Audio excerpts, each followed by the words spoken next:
আমার দুটি এলাকা, একটা পঞ্চগড়, একটা বাংলাদেশ সুপ্রিম কোর্ট। আইনজীবীদের জন্য একটা টাকাও বরাদ্দ নেই মাননীয় স্পিকার। মাননীয় স্পিকার, এই বাজেটের সবচেয়ে ঝুঁকিপূর্ণ দিক হলো এর বিশাল আকারের বাজেট ঘাটতি। ইতিমধ্যে তারল্য সংকট এবং উচ্চ খেলাপি ঋণে জর্জরিত দেশের ব্যাংকিং খাত থেকে সরকার যদি ঘাটতি মেটাতে ব্যাংক ঋণ নেওয়ার বিশাল লক্ষ্যমাত্রা নির্ধারণ করে, তবে বেসরকারি খাতের জন্য ঋণ প্রবাহ সংকুচিত হতে বাধ্য। বেসরকারি খাতের ঋণ প্রবৃদ্ধি ইতিমধ্যে 4.7% মতো ঐতিহাসিক নিম্ন স্তরে নেমে এসেছে। প্রস্তাবিত বাজেটের অতিরিক্ত ঋণ নির্ভরতা উদ্যোক্তাদের নতুন কর্মসংস্থান সৃষ্টি ও বিনিয়োগের ক্ষেত্রে বিরাট বাধা হবে। মাননীয় স্পিকার, বাজেটে মোট রাজস্ব লক্ষ্যমাত্রা নির্ধারণ করা হয়েছে 6,95,000 কোটি টাকা। এনবিআর কে সংগ্রহ করতে হবে 6 লক্ষ কোটি টাকা।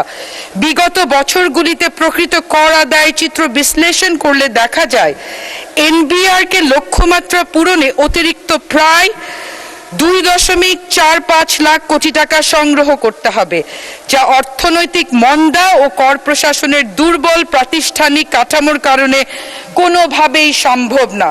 মাননীয় স্পিকার, বিএনপির 31 দফার নম্বর 15 পয়েন্ট একটু পড়তে চাইছি। আত্মনির্ভরশীল জাতীয় অর্থনীতি গড়ে তোলার লক্ষ্যে ঐতিহাসিক সংস্কার কমিশন গঠন। মাননীয় অর্থমন্ত্রীর বাজেট প্রস্তাবনায় কোথাও সংস্কার কমিশনের কথা কিন্তু আমরা শুনিনি। আরেকটি স্বপ্নভঙ্গ। মাননীয় স্পিকার, রাজস্বের এই আকাশচুম্বী ঘাটতি মেটাতে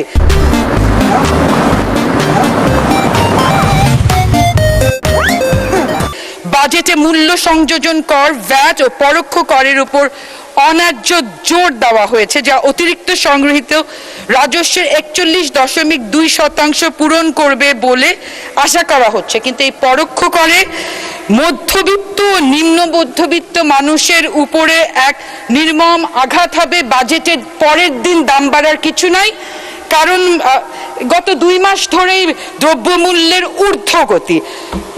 মাননীয় স্পিকার, বিখ্যাত অর্থনীতিবিদদের গাণিতিক রিগ্রেশন মডেলের বিশ্লেষণ থেকে প্রমাণিত হয়েছে বাজেট ঘাটতি 1% বৃদ্ধি পেলে মূল্যস্ফীতি 0.45% বৃদ্ধি পায়। যদি বাজেটের ঘাটতি জিডিপির 5.5% অতিক্রম করে এবং সরকার থেকে বিপুল অঙ্কের ঋণ নিয়ে বাজারে টাকা সরবরাহ বাড়িয়ে দেয়, তবে 9%-এর উপর বিদ্যমান মূল্যস্ফীতি আগামী বছরের সাধারণ মানুষের নাগালের কতটা বাইরে চলে যাবে এটা বুঝতে বাকি নেই। মাননীয় স্পিকার, আমি আমার এলাকার কথা একটু বলবো। আমি বাংলাদেশের সর্ব উত্তরে পঞ্চগড় জেলার দেবীগঞ্জ উপজেলার সন্তান। স্বাধীনতার পর দেবীগঞ্জ উপজেলায় প্রথম একজনকে মহান জাতীয় সংসদে কথা বলছে। স্বাধীনতার পূর্বে আমার দাদা গহিরউদ্দিন প্রধান দেবীগঞ্জ থেকে স্পিকার হিসেবে দায়িত্ব পালন করেছিল, দেবীগঞ্জের সন্তান হিসেবে। ইনফ্যাক্ট পঞ্চগড়কে আমরা ল্যান্ড অফ স্পিকার্স বলি। মাননীয় স্পিকার, এই মহান সংসদে আমাদের পঞ্চগড় জেলার অনেক মাননীয় সংসদ স্পিকার হিসেবে দায়িত্ব পালন করেছে। মাননীয় স্পিকার, দেবীগঞ্জ সহ বোদা, পঞ্চগড় সদর, আটোয়ারী, তেঁতুলিয়া উপজেলার সমন্বয়ে গঠিত পঞ্চগড় জেলাটি রংপুর বিভাগে অবস্থিত। রংপুর বিভাগে কোনো বন্দর নগরী নেই, পর্যটন নগরী নেই, গোপালগঞ্জ নেই, বগুড়াও নেই। রংপুর বিভাগ বরাবরের মতোই অবহেলিত। মাননীয় স্পিকার, তিস্তা মহাপরিকল্পনার কথা বলা হচ্ছে, কিন্তু এই বাজেটে সুনির্দিষ্ট কোনো বরাদ্দ রাখা হয়নি। বছরের পর বছর পরিত্যক্ত বিমানবন্দর লালমনিরহাট এবং ঠাকুরগাঁও, এটা চালু করার দৃশ্যমান উদ্যোগ নেই। ভারত থেকে চিনি আমদানি করার সহজহীন উদ্দেশ্যে 2020 সালে তৎকালীন সরকার সমস্ত চিনিকল বন্ধ করে দিয়েছিল। মাননীয় speaker, I want 2 minutes time. It's my main. মাননীয় সদস্য, আপনাকে আরো 2 মিনিট সময় দেওয়া হলো। 2 মিনিটে শেষ করুন। একটু পরেই আজান হবে। Very much obliged. মাননীয় স্পিকার, ভারত থেকে চিনি আমদানি সহজ করার হীন উদ্দেশ্যে 2020 সালে তৎকালীন ফ্যাসিস্ট সরকার দেশের ঐতিহ্যবাহী চিনিকলগুলো বন্ধ করে দিয়েছিল। রংপুর জেলার শ্যামপুর চিনিকল, গাইবান্ধার চিনিকল, দিনাজপুর জেলার সেতাবগঞ্জ চিনিকল এবং আমার নিজ জেলা পঞ্চগড় চিনিকলটি চালু করার কোনো রিফ্লেকশন এই বাজেটে আমি দেখিনি মাননীয় স্পিকার। রংপুর বিভাগে দৃশ্যমান কোনো মেগা প্রকল্প নেই মাননীয় স্পিকার। এখানে সবার একটি এলাকা আছে মাননীয় স্পিকার, আমার দুটি এলাকা, একটা পঞ্চগড়, একটা বাংলাদেশ সুপ্রিম কোর্ট। আইন ও বিচার বিভাগের জন্য 2187 কোটি 58 লক্ষ টাকা বরাদ্দের প্রস্তাব পেশ করা হয়েছে। প্রতি বছর বাজেটে বিচার বিভাগের জন্য যে অর্থ বরাদ্দ রাখা হয় শক্তিশালী বিচার বিভাগ গঠনের জন্য তা পর্যাপ্ত নয়। বিচার বিভাগের জন্য বরাদ্দকৃত বাজেটে মোট বাজেটের 1% কম। আমরা বিদেশি বিনিয়োগ আশা করছি, বিনিয়োগকারীরা প্রথমেই এসে জিজ্ঞেস করবে বিনিয়োগের সেফটি সিকিউরিটি আছে নাকি, তারা লয়ারকে খুঁজবে। খুবই দুর্ভাগ্যের সাথে দুঃখজনক এখানে উপস্থিত আছেন অনেক ব্রিলিয়েন্ট লয়ার্স ট্রেজারি বেঞ্চে, কিন্তু আইনজীবীদের জন্য একটা টাকাও বরাদ্দ নেই মাননীয় স্পিকার। আমি আইনজীবীদের স্কিল ডেভেলপমেন্ট, আইনজীবীদের বসার জন্য ভবনের বরাদ্দ রাখার, বাজেটে বিশেষ বরাদ্দ রাখার দাবি জানাচ্ছি। শিক্ষানবিশ আইনজীবী, নবীন আইনজীবী, প্রবীণ আইনজীবীদের জন্য প্রণোদনা এবং ভাতা দেওয়ার দাবি জানাচ্ছি এবং আমাদের সুপ্রিম কোর্টের বিচারপতি যারা নিরলসভাবে কাজ করছেন বিচারপতিদের রেমুনারেশন বৃদ্ধি করারও দাবি জানাচ্ছি। মাননীয় স্পিকার, আপনাকে অনেক ধন্যবাদ আমাকে সুযোগ দেওয়ার জন্য। বিজয়ের পথে যাত্রা শুরু, জীবন অথবা আমার প্রথম বক্তব্য, এই সংসদে আমার পিতা মরহুম এবাদুর রহমান চৌধুরী 4 বার এসেছিলেন নির্বাচিত হয়ে এবং দেশে এবং জনগণের কল্যাণে কাজ করেছেন। এই সুযোগের জন্য আমি ধন্যবাদ জানাতে চাই আমাদের সংসদ নেতা মাননীয় প্রধানমন্ত্রী এবং বিএনপির নীতি নির্ধারকদের প্রতি। এই 2026-27 সালের বাজেটের একটি দর্শন হলো সবার আগে বাংলাদেশ। এই দর্শন কোনো নতুন কিছু নয়, এর ভিত্তি হচ্ছে আমাদের মহান শহীদ রাষ্ট্রপতি জিয়াউর রহমানের আদর্শ এবং গণতন্ত্রের আপসহীন নেত্রী সফল প্রধানমন্ত্রী মরহুম বেগম খালেদা জিয়ার আধুনিক বাংলাদেশ বিনির্মাণের দূরদর্শী পরিকল্পনার অংশ। এটি একটি আধুনিক রূপান্তর মাত্র। আমি ধন্যবাদ জানাতে চাই আমাদের মাননীয় অর্থমন্ত্রীকে এবং মন্ত্রিসভার প্রত্যেকজন সদস্যকে যে উনারা শুধু একটি আয় ব্যয়ের হিসাব আমাদের সামনে উপস্থাপন করেনি, বরঞ্চ করেছেন 1971 থেকে 2024 সালের সকল লড়াকু বাংলাদেশিদের আকাঙ্ক্ষার প্রতিফলন এই ঐতিহাসিক দলিলে।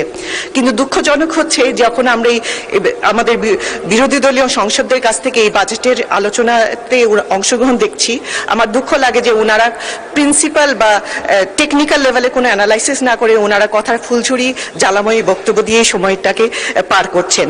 এখানে আমি যদি মাননীয় স্পিকার, আমি যদি 2026-27 সালের বাজেটকে অ্যানালাইসিস করি, আমি লাস্ট 25 ইয়ার্সে যতগুলো বাজেট ছিল তার কিছুটা স্টাডি করার চেষ্টা করেছি এবং যখন আমি দেখি যে এখানের মধ্যে কয়েকটি নজিরবিহীন স্ট্র্যাটেজিক্যাল শিফট নোটিস করেছি।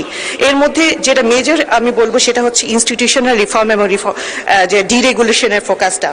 বিগত দশকগুলোতে আমরা মেগা প্রজেক্ট, মিথ্যা জিডিপি গ্রোথের ফুলঝুরি শুনেছি, কিন্তু এবার ক্লিয়ারলি একটা ফোকাসড অ্যাপ্রোচ নিয়ে আসা হয়েছে যেখানে long term sustainable organisational capability build করা হচ্ছে থ্রু ইনস্টিটিউশনাল গভর্নেন্স রিফর্মের মাধ্যমে, ডিরেগুলেশনের মাধ্যমে, যার এক্সাম্পল হচ্ছে simplified business registration, licensing process, service level agreement যেখানে টাইম বাউন্ড অ্যাপ্রুভালের অ্যাপ্রোচ নিয়ে আসা হচ্ছে।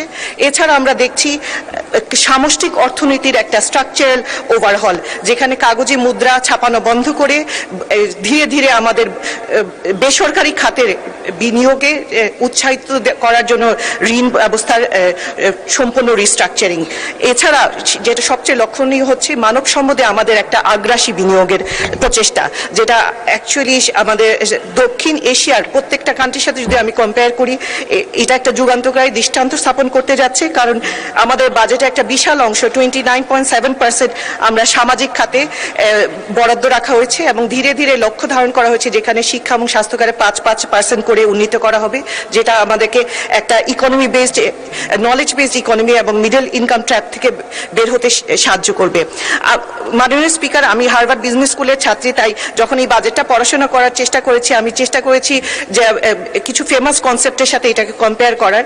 এর মধ্যে একটা যে বিজনেস স্কুলে আমাদেরকে শিক্ষা দেওয়া হতো একটা ইম্পর্টেন্ট কনসেপ্ট, সেটা হচ্ছে ইমার্জিং মার্কেটগুলো কেন ডেভেলপ যে ইকোনমিতে যেতে পারে না, কি কেন তারা ডেভেলপ করতে গিয়ে বাধার সম্মুখীন হয়। এর মধ্যে একটি ইম্পর্টেন্ট পয়েন্ট হচ্ছে যে এই ধরনের মার্কেট ইকোনমিগুলোতে ইনস্টিটিউশনাল ভয়েড কাজ করে, যেসব ইনস্টিটিউশন থাকা দরকার সেগুলো থাকে না, অথবা থাকলেও ভঙ্গুর অবস্থায় থাকে। এবং বাংলাদেশ এটার একটা বেসিক একটা মানে পারফেক্ট এক্সাম্পল, যেখানে আমরা লাস্ট 17 বছরে আমরা দেখেছি কিভাবে দেশের প্রত্যেকটা প্রতিষ্ঠানকে ধ্বংস করে দেওয়া হয়েছে।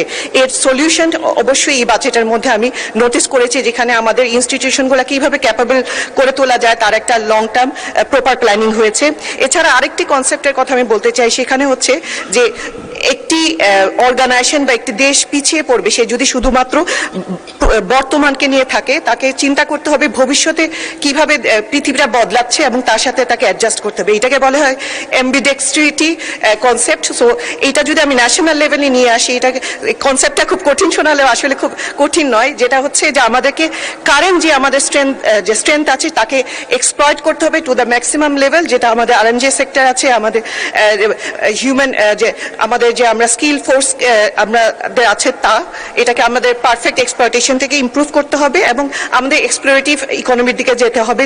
এটার একটা এক্সাম্পল হচ্ছে চায়নাতে আমরা দেখেছি তারা কিভাবে করে তাদের ম্যানুফ্যাকচারিং হাবকে এক্সপ্লয়েট করছে এবং সাথে সাথে green energy transition, AI based ইকোনমির দিকে তারা এক্সপ্লোর করছে এবং তারা সাকসেসফুল হচ্ছে। সো আমাদের এই বাজেটের মধ্যে আমি স্পষ্টভাবে দেখতে পারি যে এই পিপল প্রসেস এবং আমাদের সার্ভিস বা প্রোডাক্ট সেক্টরে প্রত্যেকটা ক্ষেত্রে আমি দেখেছি এক্সপ্লয়েট এবং এক্সপ্লোরের কিভাবে সামঞ্জস্য এসেছে। আমি যদি সংক্ষিপ্তভাবে বলি যে আমাদের পিপল ক্ষেত্রে আমরা দেখেছি বাজেটে যে আমি একটু আগে বলছিলাম যে সামাজিক খাতে, আমাদের শিক্ষা স্বাস্থ্য খাতে কিভাবে আমাদের যে বরাদ্দ হয়েছে, যাতে করে আমরা একটা আমাদের যে ইউথ ডেমোগ্রাফিক ডিভিডেন্ড আছে এটাকে আমরা কিভাবে ইউটিলাইজ করতে পারি এবং এক্সপ্লোর করার জন্য আমাদের এই যে ইউথ ডেমোগ্রাফি আছে এটাকে কিভাবে আরো বেশি হায়ার লেভেলে মেরিট বেস ইকোনমিতে তাদেরকে নিয়ে যাওয়া যায় তার জন্য স্পেশাল বরাদ্দ রাখা হয়েছে। এবং এই টোটাল এক্সিকিউশন করার জন্য আমাদের একটা লিডারশিপ ব্রিজ দরকার। এবং আমি দেখতে পাচ্ছি আমাদের যে প্রাইম মিনিস্টারের নেতৃত্বে এবং অ্যাডভাইজার যে এবং মিনিস্টারদের ক্যাবিনেটদের ওভারঅল সাথে আমি দেখছি যে ওনারা সুন্দরভাবে এই প্রোগ্রামটা প্ল্যানিং করেছেন। এখানে যদি আমি প্রসেসের ক্ষেত্রে আসি, আমি দেখি যে আমাদের কারেন্ট যেসব ইনস্টিটিউশন আছে এটাকে আরো কিভাবে ইমপ্রুভ করা যায়, এই জন্য এসওপি বেসড কনসেপ্ট নিয়ে আসা হয়েছে। টাইম বাউন্ড আমি অ্যাপ্রুভালের কথা একটু আগে বলছিলাম, অটোমেশনের কথা বলা হয়েছে এবং আমি জানতে পেরেছি যে প্রজেক্টগুলোকে যাতে করে আমরা প্রপারলি ইমপ্লিমেন্ট হয়, টাইমলি ইমপ্লিমেন্ট হয়, তার জন্য ডিজিটাল ড্যাশবোর্ডের কথাও চিন্তা করা হচ্ছে। এছাড়া এক্সপ্লয়ের জন্য আমরা creative economy, sports economy, blue ইকোনমির কথা দেখছি, যেটাতে করে আমাদের দেশকে আমরা সামনে এগিয়ে নিতে পারবো। এবং আমাদের প্রোডাক্ট পার্সপেক্টিভে এক্সপ্লয়েটের ক্ষেত্রে আমি দেখেছি যে আমাদের কারেন্ট যেসব সিস্টেমসগুলো আছে তা কিভাবে অপটিমাইজ করা যাবে, এফিসিয়েন্সি ইনক্রিজ করা হবে তার জন্য কথা বলা হয়েছে। এছাড়া ডিজিটাল ডিসরাপশনের মাধ্যমে ফিউচার পৃথিবীতে যাতে আমাদের নাগরিকরা সুন্দরভাবে তার সেবা পায় তার জন্য ওয়ান সিটিজেন ওয়ান কার্ডের মতো যুগান্তকারী পদক্ষেপ নেওয়া হয়েছে। এখন আমি যেহেতু আমি ব্যবসা কর্পোরেটে অনেকদিন ছিলাম, আমি বিজনেস এনভায়রনমেন্ট নিয়ে কয়েকটি কমেন্ট করতে চাই। এই বাজেটের মধ্যে মেজর যেসব বড় ব্যবসা প্রতিষ্ঠান আছে তাদেরকে এবং এসএমই এন্টারপ্রেনারদের জন্য ইকুয়ালি খুব ভালো ভালো কিছু পদক্ষেপ নেওয়া হয়েছে। মেজর বিজনেসদের একটা মেজর কমপ্লেইন ছিল যে প্রেডিক্টেবল ট্যাক্স স্ট্রাকচার নাই। আমাদের যে এই বাজেটের মধ্যে প্রতিশ্রুতি দেওয়া হয়েছে যে নেক্সট 5 বছর কর কাঠামো অপরিবর্তিত থাকবে, যেটা একটা খুবই যুগান্তকারী পদক্ষেপ। এছাড়া হ্যারাসমেন্ট ফি, ট্যাক্স কমপ্লায়েন্সের জন্য ফেসলেস অটোমেটেড সবকিছু ফাইলিং থেকে শুরু করে audit selection process risk base করা হচ্ছে, যেটাকে আমি সাধুবাদ জানাই। প্রফিট রিপ্যাট্রিয়েশনের জন্য 30 দিনের একটা টাইম বাউন্ড যে এসএলএ দিয়ে দেওয়া হয়েছে, যেটাও অবশ্যই ব্যবসায়ীরা খুবই যে সানন্দে গ্রহণ করেছেন। এছাড়া ডিসপিউট রেজলিউশনের ক্ষেত্রে এডিআরকে আরো এফেক্টিভ করা হচ্ছে। অ্যাপিল ফাইলিং এর ক্ষেত্রে ফিসকে অনেকভাবে কমিয়ে দেওয়া হয়েছে, যাতে এবং জরিমানা মওকুফের মতো প্রণোদনা দিয়ে লং টার্ম যেসব মামলাগুলো কোর্টে পেন্ডিং পড়েছে তা রিজলভ করার জন্য তাদেরকে প্রণোদনা দেওয়া হয়েছে। এতে করে আমি যারা যেসব ব্যবসায়িক নেতৃবৃন্দের সাথে আমি কথা বলছি সবাই খুব আগ্রহ ভরে এই বাজেটের ইমপ্লিমেন্টেশনের দিকে তাকিয়ে আছেন। এছাড়া এসএমই এন্টারপ্রেনারদের একটা মেজর চ্যালেঞ্জ থাকে যে ইজি অ্যাক্সেস টু ফাইন্যান্স। এখানে আমি দেখেছি যে পার্সোনাল লোন লিমিটকে 5 লাখ থেকে 10 লাখ করা হয়েছে ক্রেডিট কার্ডে কোলাটেরাল ফ্রি করে দিয়ে হয়েছে 10 লাখ থেকে 20 লাখ। ই লোন, যেটা ডিজিটাল ক্যাশলেস ইকোনমি তৈরি করার জন্য আমাদের খুবই কাজে লাগবে, সেখানে 50,000 টাকা পর্যন্ত ডিজিটালি ই লোন ডিসপার্স করা যাবে। এই প্রত্যেকটা পদক্ষেপ আমাদের small cottage entrepreneur, home based মহিলা এন্টারপ্রেনার, ইউথদেরকে সাহায্য করবে। এছাড়া আমি অনেকগুলো আসলে বলে শেষ করা যাবে না, অনেকগুলো প্রণোদনা দেওয়া হয়েছে। 0% টার্নওভার ট্যাক্স থেকে শুরু করে ফ্রিল্যান্সারদেরকে ট্যাক্স এক্সাম্পশন দেওয়া হয়েছে। আরেকটি বড় যে চেঞ্জ হচ্ছে সিম্পলিফাইড ট্যাক্স কমপ্লায়েন্স, যেটা ফ্ল্যাট রেট টার্নওভার ট্যাক্স দেওয়া হয়েছে। আমাদের দেশের লক্ষ লক্ষ ক্ষুদ্র যে খুচরা ব্যবসায়ী আছেন তাদেরকে ইনফর্মাল ইকোনমি থেকে কিভাবে ট্রানজিশন করা যায় ফর্মাল ইকোনমিতে, এই ফ্ল্যাট রেট টার্নওভার ট্যাক্স একটি যুগান্তরী পদক্ষেপ হিসেবে কাজ করবে। এখন আমি সংক্ষেপে যদি আমার এলাকার কথা বলি, আমি মৌলভীবাজারের বড়লেখা জুড়ি এলাকার মেয়ে। আমাদের হাকলকি হাওর, মাধবকুণ্ড জলপ্রপাত এবং পাথারিয়া পাহাড়ের চা বাগানে ঘেরা খুবই ইকো ট্যুরিজমের একটা বিশাল অপরচুনিটি নিয়ে আমরা অপেক্ষা করছি। আমি আশা করি এই বাজেটের মাধ্যমে স্থানীয় কর্মসংস্থান বৃদ্ধি পাবে, দেশি বিদেশি বিনিয়োগ আসবে। এর জন্য ইকো ট্যুরিজমের জন্য আমি বিশেষ বরাদ্দ আশা করব।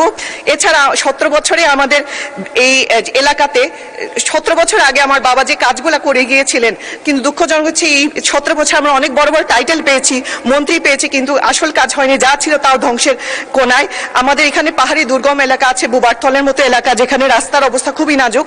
তো এইসব এলাকার জন্য স্পেশাল বরাদ্দ হবে, স্বাস্থ্য সেবা শিক্ষা প্রতিষ্ঠানের জন্য স্পেশাল বরাদ্দ হবে, এটাই আমি আশা করছি। এখানে একটা ছোট ফিডব্যাক আমি দিতে চাচ্ছি। মাননীয় অর্থমন্ত্রী যদি নোটিস করেন যে সাধারণ বিনিয়োগকারীদের কর রেয়াতের পার্সেন্টেজ 15 থেকে 10% করা হয়েছে এবং সর্বোচ্চ সীমা 10 লাখ থেকে 7.5 লাখ করা হয়েছে। এইটা কমানোর কারণে সাধারণ বিনিয়োগকারীরা কিছুটা আশাহত, তাদের ব্যক্তিগত বা সামাজিক নিরাপত্তা কিছুটা হলে কমেছে। আমি আশা করব এটা বিষয়ে একটু পুনর্বিবেচনা করবেন। লাস্টলি বলতে চাই, সূরা ইউসুফের মধ্যে যে ন্যাশনাল বাজেটিং এর কনসেপ্টটা আছে, আমাদের এই বাজেটের মধ্যে আমি সম্পূর্ণ প্রতিফলন দেখেছি। এর জন্য আমি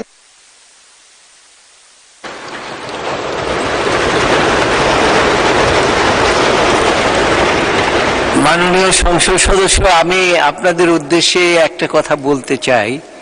সেটা হচ্ছে,